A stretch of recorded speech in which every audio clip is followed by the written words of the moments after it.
Hi folks, Jennifer Nelson here with Pocket Hours. Pocket Hours is the only podcast made by realtors for realtors.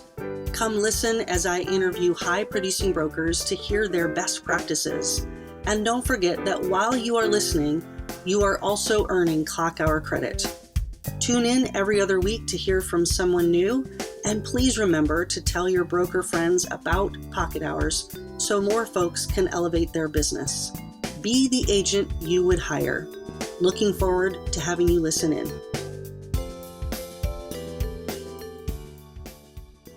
Hello, everyone. Jennifer Nelson here, host of Pocket Hours, and we're back at it again. Super excited for a multi-panel today.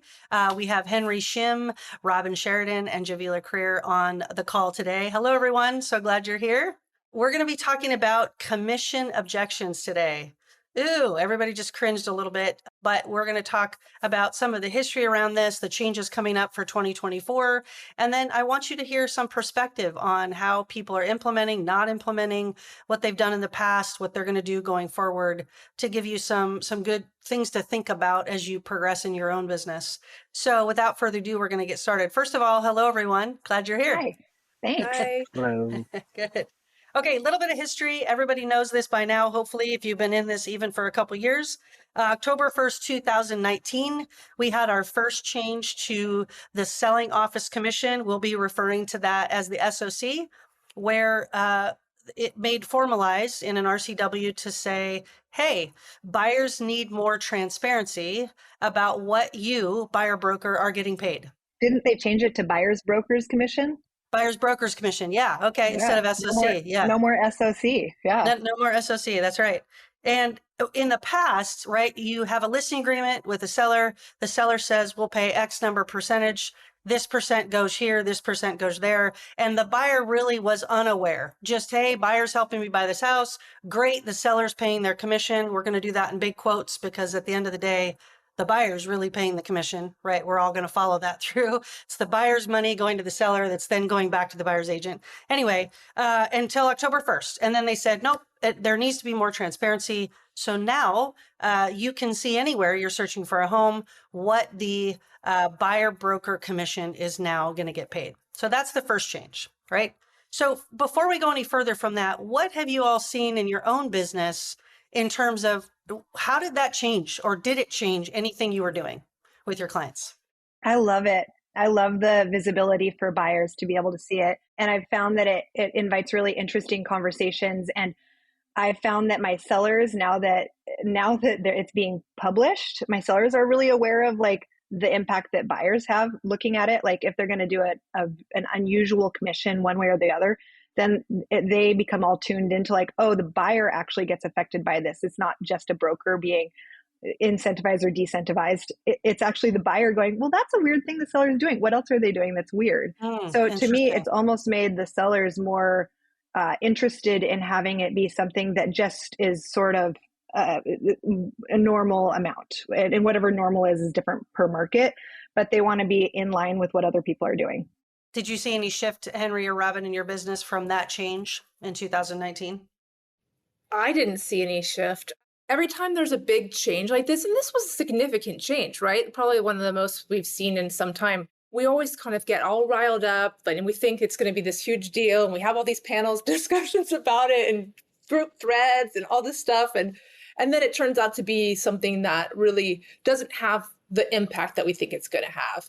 And I think that for buyers, they're searching online, mostly remotely, right? We're sending them listings and so forth, and they're looking at them on their mobile device, and they're really looking like at the square footage, the size of the house, the number of bedrooms, the neighborhood, and they oftentimes just scroll right by what that commission is, and I get very few questions about it until maybe they're filling out the Form 28 or 21, depending on the type of property, and then they see it and they might ask a question about it. But I find it hasn't impacted my business very much. I'm on the same page. Don't think my business changed at all when that was brought to the forefront, or became more of an issue that the state and agents and buyers and sellers put out there. Because at the end of the day, for me, I've shown places at a $500 commission. My job is still to show the home. If they love it, great, let's write an offer, and if I get compensated for that, we don't negotiate something different, that's a moot point. It's, again, for us, we all have that fiduciary duty where we're looking out for our client's best interest. And so from my side of things, it didn't change anything. Hmm. I like it. And we're going to get to this in a minute. Two things that came out of what you just said. Javilla, I love what you said in regards to the seller is now paying more attention to how the buyers are interpreting that offering. And I find that true in my business as well. So, and it's not every seller, but I find enough sellers go, oh, well, how does this impact me if I offer this percent versus this percent on the buyer's broker's commission? And I think that's a great conversation to have. And for purposes of legality, there is no normal offering of commission for selling office. And we are not talking actual numbers today because we can't. And also there's no point in that. This is around just the idea of commission. So there's no percentages numbers are going to be given in this podcast. Although, isn't that interesting? Because it used to be that sellers would hear from a broker like what a commission should be. Now they can go look themselves. They can go look online, and they can go look at all their peers and competitors and things that have closed, and they can scroll to the bottom and they can see exactly what they were offered. And so it really takes that part of the conversation away to me. Mm-hmm. It's like, it's no longer about me. This is like, what do you want to present out there to the buyers, brokers of the world? Mm-hmm. Mm-hmm. Yeah, that's great.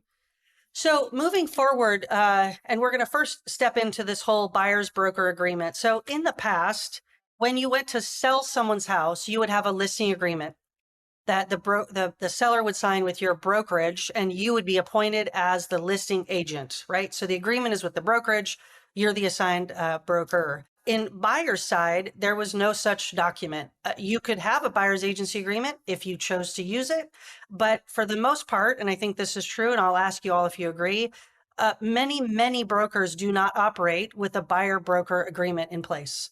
And so the new law coming forward in 2024 says you have to, because we want even more transparency for a buyer around this language, around what you're getting paid, among many other of the changes in that document. One of which I think, Henry, you hit on is to say, hey, buyer broker, you're supposed to show any house that the buyer wants to see, regardless of the commission being offered, right? So let's talk a little bit about buyer brokerage agreement. We started this conversation before it was being recorded, and I was like, stop everyone, stop talking. We want to get this on record here. So of the three of you, who has used a buyer broker agreement in the past and who has not, and why or why not? I've never used one. The clients that I work with are typically organic, so they're friends and their family members and referrals and whatnot. And if I'm not doing my job, I don't want to bring out a piece of paper and say, you have to work with me. I have you under contract. And so from my perspective, it was never a question. People, I think, again, in 2019, later down the road, people were doing it. It's like, oh, do you want me to sign a piece of paper saying we're working together? I'm like, no, I don't care. If I am not doing my job, if you don't like me, if we don't have the synergy to, look for a home for you, you need to find someone that you do like, someone that you do trust. And it's worked out perfectly fine for me. I mean, I've probably maybe miss out on a client once or twice a year, but I don't even know if it's that. I mean, if I work with someone, I'm 100% in, and they seem to be as well. So it'll be different. I don't even know what the new form looks like. I don't know. Again, I have to use it moving forward, but it's one of those scenarios where, at least in the past, I've never used one, and it's worked out fine for me. Yeah, I mean, the buyers in the past, it was all a little bit mysterious, right? Like, how do you get paid? And so I've appreciated some of these changes as they've rolled out.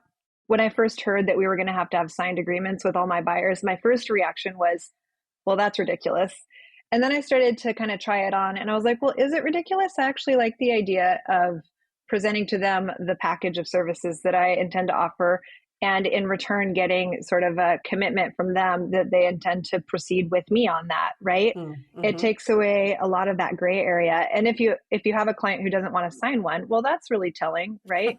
maybe they want a different level of service from you than what you would generally offer. And maybe there's an agreement for that, right? Maybe there's a buyer's agreement where it's not just the one broker, but they can go out and flirt with all the brokers they want in the world.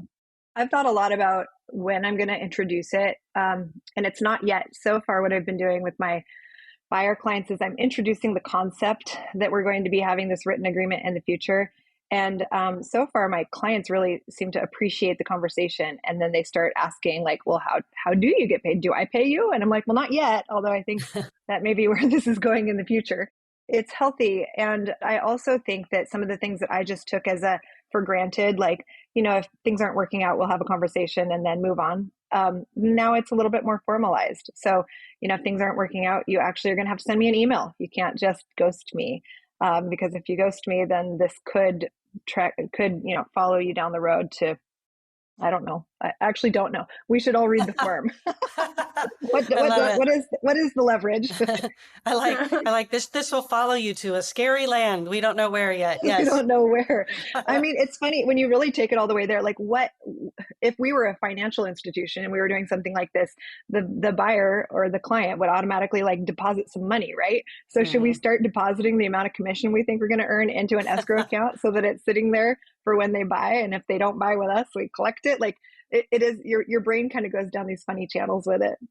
Yeah, for sure. And Robin, before you answer, and I think I could say this because Gretchen is pretty forthcoming about it, but Gretchen Schmidt, if y'all don't know her, broker, she actually collects a retainer from every client and has been doing it for years, just as a practice, a lot like an attorney would, to say, hey, we're entering to this agreement. This money is refunded to you if we choose not to work together. In the event that we do work together, it's put as part of the commission that I'm already going to receive. But she says there's something to getting people to commit to even $500 that's sitting in an account that gives them some commitment to her as a broker. So interesting concept. We'll leave it there. I hope to get her on the podcast so she can explain more about that. But going back to you, Robin, buyer broker agreement. Have you used it? What's going on with that? Well, I typically wasn't using a buyer broker agreement. I mean, I'd heard about it, like it was in my brain somewhere. Like maybe there's people over the years that I've heard use something like that. It wasn't until very recently when I honestly can't even believe it was that long ago. Was it really 2019? Okay, when that first came about, I thought, oh, okay, well, I'm going to use a buyer broker's agreement. It seems like it should be the best practice moving forward. So I developed like a whole bullet point form and that like sent it to a couple clients like I was taking on that were new clients.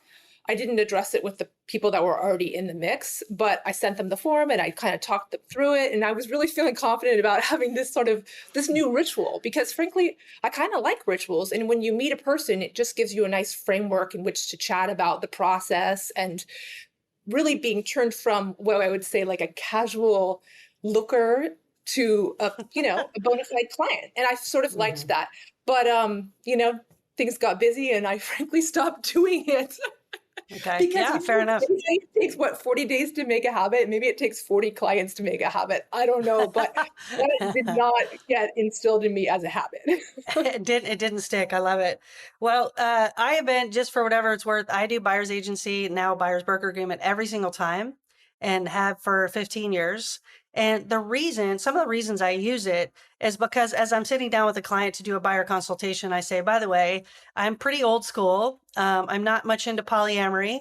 I'm pretty monogamous when it comes to my business relationships. And so I want to make sure this is a good fit for us. And if it is, we're going to go, run into the sunset and I'm going to help you find a house or sell a house, buy a house.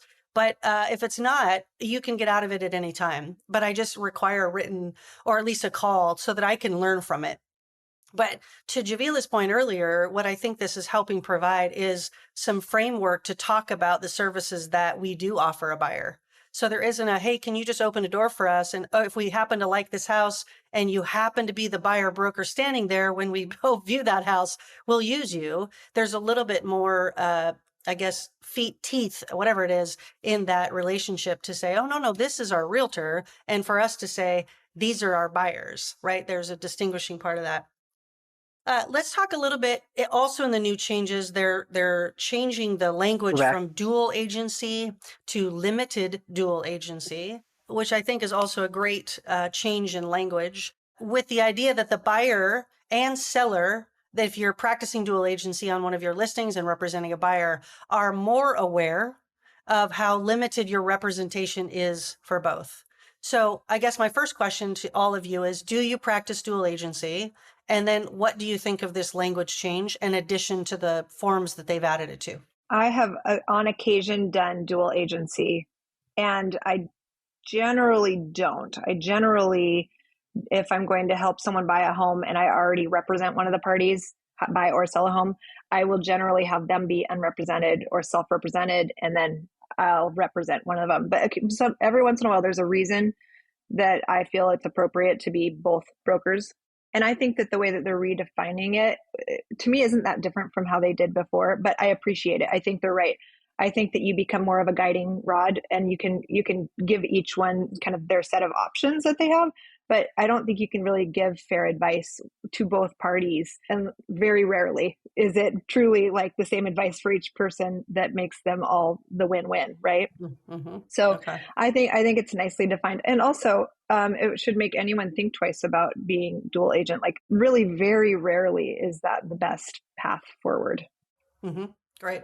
I have only a couple times over the years where actually I think in both cases, I'm not sure how many cases, honestly, it's where a landlord and a tenant came to me, and the tenant wanted to buy the landlord's property, something like that, where two people came to me together, and then I've sort of worked it out. But I'm very, very clear, like, on who I represent, and kind of go through the forms and so forth.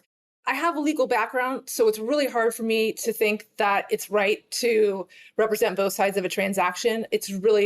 I can't even wrap my brain around how we could do that effectively. And frankly, I haven't looked at the new language, so I don't know how it's being defined right now, but it's something that I just don't feel comfortable doing. There's plenty of agents out there who you could refer to, and someone could have proper representation. Yeah, I'm on the same page. I've actually never represented both parties on a deal. If we had someone at an open house and they said, "Hey, I'm not working with an agent," then I'll refer them out to another broker. I think it's again one of those situations where Javilla alluded to it, where it's hard to represent both parties to the best of your abilities when you can't tell them things, when you can't say things that are detrimental to another party. And so I actually think it's my company's policy. I know some offices do it as well, that they're not allowed to do dual agency just because of the legality behind it. But for me professionally, I don't, and I've never been a dual agent, just because, again, I want to go to bat for my clients, and Javilla and Robin, saying they've done it in certain situations. It makes sense, right? There are sometimes that it makes sense. If you have a seller who is really capable and already knows all the things that they're going to be doing next, and they don't need any advice, and you know enough about the property to really help a buyer understand it in a way that someone who's coming in blind to the property wouldn't have that much information.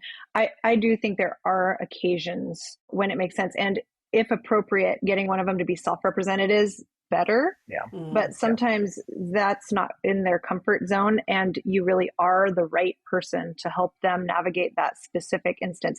It's rare, but not never. Yeah, not never. These forms aren't in effect until 2024, so I'm not springing it on these three high producers here, as you should know this already. It just literally got posted, and all the brokerages are taking the next 2.5 months to get everybody up to speed. But one of the things that I think will be interesting is in the listing form now, it says, "Hey, seller, are you comfortable with me as your broker acting as a dual limited agent?" And I like that that's an upfront conversation. So we're not into the listing and a buyer comes along at an open house and says, "I'm not represented, I want to buy this." And then you're trying to say, "Hey, seller, I could help this buyer, but I just want you to know what this means for us." You're having that conversation long before it ever comes across your desk, right? And we should have been having that conversation with the most recent update to the listing forms, where it separated out all the commissions. And It's super interesting the way they do it. They've got your listing agent commission, and then they've got all the different ways that the buyers could come to you. You've got buyers that are represented, buyers that are unrepresented, buyers that are represented by you, and all the ways that those commissions line out. And it's interesting, if you have a seller who really digests that, they might be like, "Hey, we'd love for you to represent a buyer and offer a lower commission to you. Like, we'd love to work this out up front. We don't even know who this hypothetical buyer is, but there's an incentive there." I don't do that. I put the same commission on down the line. So same. But I do think that there's some interesting conversation piece to be had there, because I think for the right seller who already knows what they're going to do, they don't need the typical advice that most sellers do. I'm talking about sellers who are very active, new construction guys, that type of person. They might not care that there's Mhm. another person Yeah. in there in the shop. Yeah. Yep. That's true. That's true. And to your point, I mean, there's, I think, can't think of the name of the company now, probably best that I don't say it anyway, but there is a new construction company out there offering 0% Oh, selling office yeah. commission right now. Yeah. And, Yeah. could it be negotiated later? Yeah, potentially. But what a message to send to any buyer broker, real No, honestly.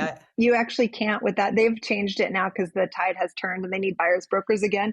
But Okay. no, in it with that specific company, if you had a buyer's agency agreement, the buyer had to pay you outside of escrow There you the go. commission, which Wow. which was actually like kind of the first like big twinkle of like, oh, you should have a buyer's agency agreement if you have buyers that are going to go shop all weekend at new construction sites. Then here's the way Definitely. that you make sure that you get to be their advocate.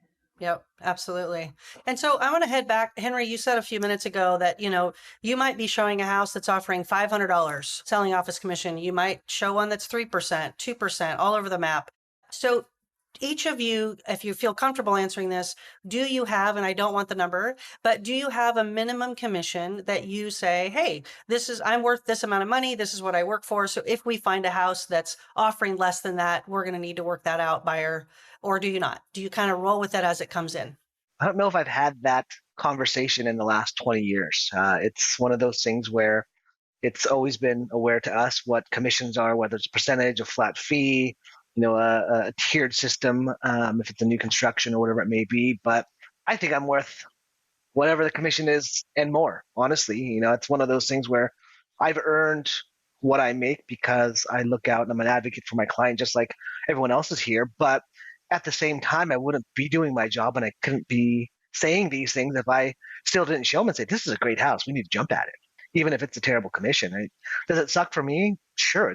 I work hard for my money, but at the end of the day, whether it's I get compensated by a referral down the road or I get to sell it down the road, stuff like that. Again, it bothers me when I see lower commissions, absolutely. But at the end of the day, we still have to show it. And I don't know if that even answers your question, but yeah, I don't know if I have a set commission. I mean, I was looking at one of my listings. We just had a problem with it, and not my listing, but for a buyer. And I looked at it, I was like, oh, it's a 2% commission. I was like, yeah, and that agent and seller did me wrong because it was actually a higher commission. And then they changed the verbiage after we wrote the offer in the contract. And I said, wait a second. And again, we ended up moving forward the deal. I could have probably sued him or did something, gone to the MLS. But for me, I'm like, you know what? My client, my friend loved the home.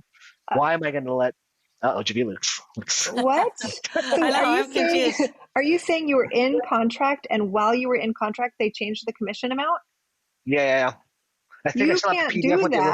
that. Oh no, it definitely was one of those things, but it was No, like the turn them heyday in. of the Like actually, there's a whole mechanism to turn them in, and Yeah. they yeah. should get a fine for that. The MLS, in addition to publishing the commission online so that all the buyers can see, they've also started tracking it on the listings. Have you guys noticed this in the history? So you can trace Oh, when they made the change on the internet, and if they change it once you're in contract, that's like not a enforceable. thing. Yeah. Yeah. And for me, I mean, for that specific situation, again, it was just kind of happenstance that we're talking today. And I looked at the listing yesterday, and it was a competitive situation. It was a scenario where my clients, my friends, really wanted the home, and did I have to bite the bullet and I lose a big chunk of change? Sure, I did. But my friends, my clients were ecstatic about it. And again, I thought about going down the rabbit hole and calling him out this and that. This agent, no one's ever heard of. They've done it's a one-off deal. I think he's a lender by trade, stuff like that. And again, I was He just needs so a busy at fine. that He moment. needs to Yeah. get Oh, fined. And yeah. partly, Henry, you got three women on this call, all shaking our heads right now as you're talking. And I think mostly it's because some of the reason why the turn in isn't necessarily to change your circumstance, but it is to help people learn that that's not how we can go about business. So him getting away with that or her, doesn't matter, Yeah. doesn't help, right? So I Yeah. would say spend the 10 minutes to throw that to the MLS to say, hey, this is what happened. So they can go follow up with these people to go, nope, that's not how that works ever going forward. Pocket Hours is brought to you by Scout Real Estate. Hi, I'm Jennifer Nelson, owner at Scout Real Estate. I started this firm with the vision of doing things differently, with our focus on legendary service for our clients and creating a community of producing agents to spur each other to do higher quality work. If you are interested in learning more about how a small group of like-minded brokers have come together to have some fun while doing a lot of business, reach out to me, 206-227-7966, or email jennifer@scoutrealestate.com. I promise you this, fun is a high priority for me, but so is winning. So if you appreciate those two things, you might be interested in Scout. Looking forward to hearing from you. Yeah, and I get that. I mean, I rack my brain left and right and all day thinking of what I should do. But for me, I didn't want to get my clients involved with this. I didn't want them to lose the deal. And could I have done it after the fact? Of course I could have. Of course I could have. But for me, that was the year where, I did a bunch of deals. And again, does every dollar count? Absolutely. But, I was on to the next client, the next friend, and the next deal. And again, looking back at it, I probably was too nonchalant about it. I should have made a bigger, hubbub about it. But for me, it's just like, okay, it is what it is. My clients are super excited about the home. They love it. I don't want to drag them in. God forbid if we had to get into some kind of, mess with attorneys and everything else like that. Like, I don't want to taint the well for them. And so I decided that the money wasn't worth it. And again, this is an agent that, again, I've never heard of. I've never seen another listing for. Yeah. They've never bought anything. I think he's pretty sure he's a lender too. And so I was like, okay, out of sight, out of mind. Let's move to the next. And so I know that probably wasn't the right thing to do, but for me at that moment, I didn't have the bandwidth to try to fight this. I didn't have the time to do this. And that's when my son was born too. And so for me, at the end of the day, it's like, okay, let's go to the next one. Let's just keep on going. Let's got a good thing going. Well, won't it be thrilling when we have to have buyer's agency agreements with a commission on it that we can show to the seller so that you have it already written up front? Yeah. Jennifer, do you on your buyer's agency agreement state a commission amount, or do you just say, I'll work with you, you work with me? Yeah, I state one. I have a minimum commission that I work for, and that's set up front in a buyer consultation at the very beginning. And then I talk about the different ways that can be made up if the commission offered is less than my minimum commission. So what I've found in my years of doing this is that I can probably 50% of the time, I'm able to negotiate with the seller to get that up to where it needs to be for me. If I can't do that part, the buyer sometimes can up their price by whatever that delta is and finance that if they don't want to come out of pocket. We can do it, through closing costs, whatever. And then I would say probably a handful of times the buyer has actually come to closing with a check to make up that difference. And I haven't in the 15 plus years I've been doing buyer's agency, I could count on one hand the number of clients that have said no thank you and gone with another buyer's agent. And I think part of that is because when you're able to talk about contracts, and specifically you, Robin, from your background, we sign a contract when we hire a plumber. We sign a contract when we hire an attorney. We sign contracts all day long.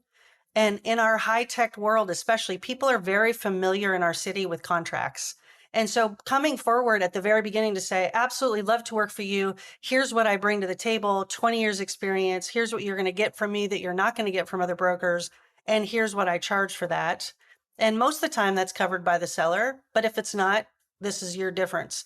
And honestly, I get hardly any rebuttal. So Javilla, do you have a minimum commission? I don't, but I will acknowledge that the part of real estate that I work in offers a pretty decent commission. Like I rarely encounter one that's below what I would think is acceptable range. And also, like Henry, I don't really obsess about it. I try not to look at it before I'm like setting a tour or showing any homes. I notice it later, of course. But yeah, I will, because we're going to have one. And so I will have one. And I've thought a lot about like what the right amount is. I've always had this idea that not all brokers should get paid the same, which has been, in different iterations, there have been companies created around that concept, right? But I've always felt like there are some brokers who just bring so much value. They really should get compensated for it. And there are other brokers who bring a lesser degree of value because of whatever their situation is, and that they should get compensated accordingly, right? Not every attorney has the same hourly rate. And so I like the idea of presenting it. And it's funny, I find myself sometimes like, because I do a lot of business, I kind of bulk it. And I'm like, well, the more business I do, the less I could technically earn on each one, and still blah, blah. And then I'm like, but I don't know that that's actually what I'm doing, because I do give it my all. I'm very invested in my clients, especially my buyers get a ton of my time. I'm classically give endless 3-hour tours as long as they want them. I read something recently on like a clock hours class that the average person looks at 8 homes before buying it. I think my average buyer looks at 40 to 80 before buying, before even their first offer, right? So I think there's a huge service that I'm providing. And so it should be reflected, but I also want it to be reflected within sort of an amount that I hope the seller is going to already offer. There's something about a minimum commission that I've found is quite equalizing for my buyers. I know you've all have experienced this. You help somebody at some firm. They're all a part of a consulting firm. And then they refer you to 3 other people in the firm that you help. And if one person, didn't have to pay the extra and another person had to pay the extra, or one person got a deal and the other one didn't get it, it starts to get really funky. But when there's this equalizing sort of, oh, Jennifer's minimum commission is, then that whole conversation goes away about whether they're getting a deal or not from me. And so I find that to be really helpful. Let's switch gears now for just a second. You're in a listing appointment and the seller goes, gosh, we really like you. We think you offer a lot. We'd like to list our home with you, but we just had a conversation with a discount company that seems to offer really similar things, but they're willing to do it for half. What's your response? And or do you just say, okay, we'll do it for half? Well, I won't do it for half. Robin, what would you do? Well, first of all, I wish people were so transparent and so forward in a listing appointment. It would make things a whole lot easier. But what I actually find is that, and frankly, I've got lots of ideas about how I could do this better, to be honest with you. I think people are uncomfortable talking about money, right? And I think that's probably the vast majority of people we come across. It's uncomfortable, even if it is this big life transition that they're making. They might not talk. It might not come up naturally in that first meeting. And this is where I think I could probably do better myself, because I'm really letting the conversation takes its natural course during that first meeting. And yes, there's plenty of times where someone says, hey, let's talk about the commissions and fees and what does that look like? And then I could sort of chat about that. But oftentimes it's after that meeting where they see their net proceeds and we dig into that more that it comes up. And sometimes, over the years, there's been times where that person didn't like what they saw, and then you see it come up with a discount broker on the MLS like 3 months later for way too high a price, and it sits on there for 30 days or whatever, right? And then I kick myself for not having that conversation. But I do go through, if I do have the opportunity, to explain why I'm not a discount broker and why my services, which are greater services, are worth what I charge, frankly. And I actually come now, and I didn't used to do this, I come bearing my stats to every listing appointment so someone can see, how many homes I sell and what my average days on market are, and why I'm different than someone who maybe won't see your house before they actually give you a CMA. Compare your modern home to the townhouse around the corner, and send different people for every appointment, because that is what you'll find at a discount brokerage. So I just really kind of go through the list of things that I'll do for someone that they won't really find, and sort of talk about why this is such an important decision that they're making, right? Like, how many other times are you going to sell your home, and how many other times are you going to do a financial transaction of that magnitude, and why is it important? So just to be clear, and I'm going to, no, that's great. Just to be clear though, you do have a minimum commission that you're charging a seller. Yeah, for sure. For a seller? Oh, absolutely. Yeah. Okay. What's interesting to me is that we do have a minimum commission for a seller, but that we don't have one for a buyer. So just throwing that out there first. Okay, Javilla, to your listing side. Javilla, to you, then, do you have a minimum commission for a seller? What happens when you have a seller say, how about this percent instead? Well, I kind of weigh in, like, why are they asking? Like, did they do all of the prep? Do they already have beautiful photography and the home smells great? And can I walk right in today and just literally put my key box on the door? That might warrant a different commission than someone who's going to have me do a huge overhaul of their top to bottom, paint, landscape, carpet change, crawl space, crawl in. Like, I do think that there are different listings that maybe should have different commissions. But with that said, I tend to be pretty steady on it. I have this whole like fairness thing going on that I could probably like really dig deeper and figure out where that came from. But I have a hard time charging different amounts for different people. And so I end up just being really sort of the same across the board. And so, yeah, and like I said before, I do that with my buyers too. So my buyers tend to be looking in an area where what's being offered is still within that range. And so I don't come across it as often as one would think. Yeah. And I think just to follow up on what you said, it starts to get a little tricky for me if we were to say, hey, buyer over here, I showed you 3 houses and you bought the second one we saw that day.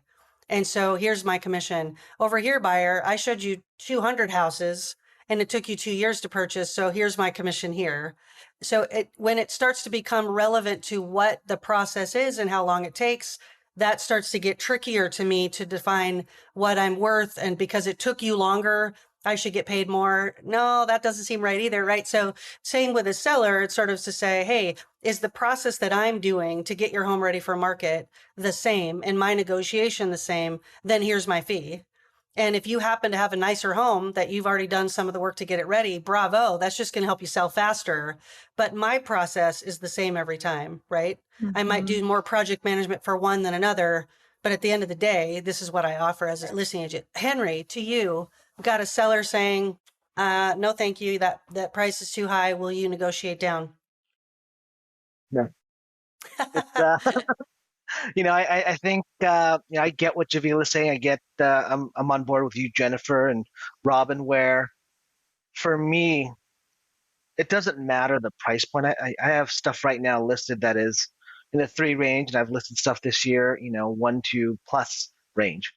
Everything takes time. Everything, I've got a tried and true method that I've fine-tuned over the years. And I think I've heard this, and I hear it from, a lot of the brokers that are like us that have been in business in a while, that, it took me a long time to get where I'm at. And I went through the bumps in the road. I've fine-tuned things. I've got the experience now, the hundreds and hundreds and hundreds of deals I've done in my career to get me where I'm at right now. And it doesn't matter if your place is turnkey and ready to go, or I need to go in there and I need to, front a remodel from head to toe, use all my vendors, all my contractors, use everyone I need to get your place ready for market. And so again, some deals may end up being quicker. You show 2, 3 houses, or, I just closed on a deal where, I showed the clients for 2 years. And they're friends of mine. I love them to death. And we wrote offers and we didn't get them with the height of the market. And then when things changed, our price points changed, we looked at different things and we had to push reset and start all over again. And for me, whether that's on the listing side or the buying side, like every one of my clients, regardless of price point, demographic areas that they're looking at, geographic areas, it doesn't matter. You're still getting 100% of me. And so I think I'm worth X value, percentage, whatever you want to call it. And so if someone comes to me and says, hey, I want a discount, I say no. The only time I won't say no is if they're losing money. My clients mostly, like a lot of us, are friends or family members and stuff like that. And so I've sold homes, I'll tell the world that for free because they're losing money on it. I've literally paid for the staging and the pre-inspections and the photography and all that stuff because at some point I made money off them because they bought the house from me, or at some point maybe they'll buy something. And again, for me, I just want to be a good person too. And so that's the only time when I will not take a commission or cut my commission because they're not making money because they have a family, they have bills to pay, they need to get out of this because they're, God forbid, in a messy divorce or whatever it might be. And so, can I just say that the people that take like 2 and 3 years, like buyers to find a house, like when they actually buy a house, like no matter what that commission is, I celebrate it because frankly, I think they're never going to buy a house. That's right. They could be pennies and I would just be like thrilled. Yeah. We joke sometimes at Scout that if you calculated our hourly rate on some of these long time buyers, we're getting down into lower than minimum wage. But to your point, Robin, hey, grateful we finally got you into a house. That's great. Yeah. Okay, one more quick question, and then we're going to kind of wrap up and have any more comments from you all. But is there a price point at which you're selling a house where the commission offered to you and or the buyer broker commission is going to shift. So let me get more specific. A question that is offered to me is, well, I see that homes that are above 2 million are offering 2%, and I see homes that are 1.8 offering 2.5. What happens, and at what juncture do we change that percentage? And I don't know the answer to that, and I'd love to hear what you all say. If a seller said that to you, hey, my home's worth 3 million, do I need to pay X percent, or can I be over here? Yeah, $1 million, under over $1 million is really obvious. It must be this, or you could choose between this. Over 1.5, I think that becomes more. So I say $1 million. Really, I think that threshold is more like $1.5 million.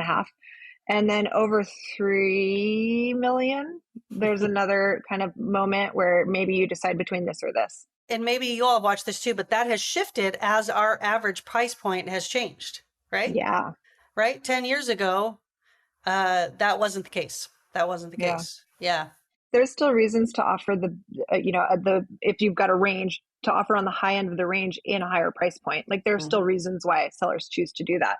I like to have that conversation. I think it's fruitful. And I think that the seller should determine that. I don't know that we should just be like, it's this. I think that they should decide what they want to put out there. And sometimes you have to break down for someone what's happening in their neighborhood. What were the recent comps? What was the commission on those comps, and how fast did they sell? And there's usually some sort of correlation there too. So it's part of our job, really, right? It's to actually discuss. Yeah. I read the most interesting article that was sort of this opinion piece about, and it's from the East Coast, right? So opinion piece from the East Coast about why commissions should be always paid for by the buyer and just taken off of the seller's thing. And the thing that they wrote in there was that listings that offer a lower commission online get less views online. And they're like, and it's because of the brokers. And I was like, that's actually exactly the opposite. Think about that. The people looking at it from online are looking at the ones with the lower commission less. What's that indicate? It indicates they've chosen a lower commission. They've also probably got poor photo quality. They've probably done something weird in their marketing. They've maybe missed a bedroom. I don't know. But I think there's a whole rolling problem that starts to happen when you reduce the compensation model. And buyers tune into it super quick. They really do. I see buyers who now, they'll never talk about commission until they see one that's unusual, and then they'll be like, what's the story here? Why are they doing this thing that I'm not used to seeing? I don't understand. And they'll do it if occasionally we'll see a high commission, like a 5% commission. They're just as weirded out by that as a low commission. They're like, why would they do that? I'm like, oh, well, they're having a hard time selling that home. Or, oh, well, it looks like they're going to have a hard time selling that home. They're like, yeah, we see it. We see why. I'm like, that's so interesting. Yep, it's true. Henry, any comments? Yeah, I mean, there's a psychological dynamic for it too. I mean, real estate brokers, again, we're all high volume brokers, but there's a lot of brokers that just do one or two deals. And so there's that human element of if they're not going to get paid as much, God forbid, you don't want that to happen, but maybe they're more inclined to push the one that's, a higher rate versus a lower rate, even though the other one is exactly the same or it's a little bit better. And so, again, I've had people, clients, developers be like, oh, we should offer a lower commission. This is going to be an easier deal for someone. People are just going to walk in the door. And like you were alluding to, Jennifer and Javilla too, it's, people are like, oh, this is a no-brainer. Someone's going to buy it. The reality is, that buyer broker may not be doing a lot of deals in there. They may not send that perfect home to that client. And so, again, keeping up with the Joneses status quo, again, I know that's where a lot of people are getting in trouble with, how they're quoting commissions and whatnot. But I think that level playing field, making everything unilateral, again, it may not work for everybody, but in general, we have that expectation. I've been in this for 2 decades. I have an expectation of what it is, and maybe that's not right. But again, human nature says this is what I'm looking for. On my end, it doesn't change. I've sold homes with, in my perspective, terrible commissions, but at the end of the day, and I make it up in volume. I do enough deals, but there's agents that do 1 or 2, 3 deals a year. And they're like, oh man, this one client that I have is going to, buy this home and I'm not going to get compensated as I think I should. And so that changes the dynamic. That changes why people aren't showing that home as much. And again, it's human nature. It's not, the seller's fault for trying to save money, but I think that you also need to be cognizant of real world issues, and people want to get compensated and they're just due. So yeah, I mean, I don't. Again, I think Javilla has a pretty good metrics of like 1.5 million you see, and below it's about the same always. Once you get that 1.5, 2 million and above, 3 million, it's like, oh, it comes down pretty quickly. But again, it's a higher price point. So for us at the end of the day, it's like, okay, well, this is what we're accustomed to. This is okay. This is status quo. Let's just go with it. And it becomes a moot point. Well, good. I'm going to wrap up a little bit. Does anyone have any other comments, first of all, before I kind of wrap up a couple comments and then we can finish? Anything else? Yeah, I want to ask, so you guys, we're going to be in January having buyer's agency agreements. And the advice is that you want to have the buyer sign the agreement as soon as possible. So the first moment of advice giving is when you should have that buyer sign it, like before you even give advice. Please sign this. Now I can give you advice, right? Have you guys wrapped your heads around when you're actually going to do it? Like what that looks like? Because I have started role playing in my head how I'm going to have the conversation. And I've got it. I think I've got my strategy, but like, have you guys thought this through yet? Well, I'll answer first just because I've already been doing it. So I'll tell you how I do it, if that helps. But in the past, what I say in my buyer consultation after, hopefully they've been given a bunch of value through that appointment, because at the end is when I bring up the buyer's agency agreement, is to say, here, I'm going to go over this with you, not line by line, but here's some highlights of this form. Here's my minimum commission. Here's what you should expect to get from me and what I expect to get from you. I want you to take this with you. And after the first time we go see houses, if this still feels like a fit for both of us, we will sign this form and go forward. That sounds exactly like what I was going to do. Yeah. Okay. So, because honestly, this is an interview for me too. I don't want every single buyer that comes in front of me, right? Sometimes it's not a fit. And I want them to know that too. That changes the energy in the room when I'm able to say, we're both deciding if this is a good fit. It's not, I'm hungry for every business that walks through the door, but also let me show you what it's like to work with me when we go see these houses. And then if you say, we want to keep going, and I say, we want to keep going, we both put pen to paper, we're good to go. That's not to take away from, which is what this form is trying to do. All of the duties that we are assigned to and responsible for are in place the minute we talk to them, right? By law, that's true. That hasn't changed. But the form, I don't think, has to be signed until after we both agree that we're going to go forward. That's my opinion. Anybody else? I like that too. And I've only done this a couple times, but I did bring it up during our initial appointment. And I always have you in the back of my head, Jennifer. You guys, Jennifer recruited me a million years ago. That's true. It's true. Be a broker. And to think about that relationship and that we're deciding on each other, whether it's a good fit. So I, during those couple times I did it, I did chat about it during the end of that first conversation. I think then I sent it to them digitally with like my bullet point. It's basically on Authentisign, but the very first page of my Authentisign was a description of what was to follow and why it was important. Mm-hmm. So that would be, like I said, I like rituals. So it'll be good. And Javilla, if you want to role play, I'm happy to role play with you. That's awesome. And for the listeners that just heard that, I want to quote that quote. Robin Sheridan, who does a shit ton of business, just said to Javilla, who does a shit ton of business, let's role play. So any of you out there that are new in the business, oh my gosh, please take notice and model. This is amazing behavior from two high producers. Yes, indeed. Role play is where it's at. So yeah, awesome. Okay, so to kind of summarize, first of all, thank you all for being on the show and for talking and being transparent about what you do and don't do and why you do it. And what's great about our business is how much we evolve even by tomorrow. And so, right, practices and changing, you're always learning, doing something better. And it's evidenced by how good you are in the business and your openness and your humbleness to it. So bravo to all of you. For brokers listening, 2024, buyer broker agreement is going to be in place for all of us to be using. So wrap your head around that, check it out, and start to get your spiel going. And I mean that in the best way. I don't mean a spiel as in you're trying to get someone to buy something they shouldn't, but hey, what are you worth? And what do you bring to the table? And I think sometimes we just get into the role of showing houses and helping writing contracts without actually sitting down with these buyers and saying, here's what I'm going to bring to this process for you. So that'll help us all do that a little bit more. So thanks everyone for being on the show. I really appreciate your time. And I'm sure I'll be asking you again. So don't think this is over. We're just getting started. Thanks, Thank Jennifer. you so much. All right. Thank you so much for listening into Pocket Hours. I hope this has been interesting, fun, made you laugh, made you think, spurred you on to do and implement some new things in your business. I appreciate your time and hope this has been a good use of it, period. Now, go be the agent you would hire.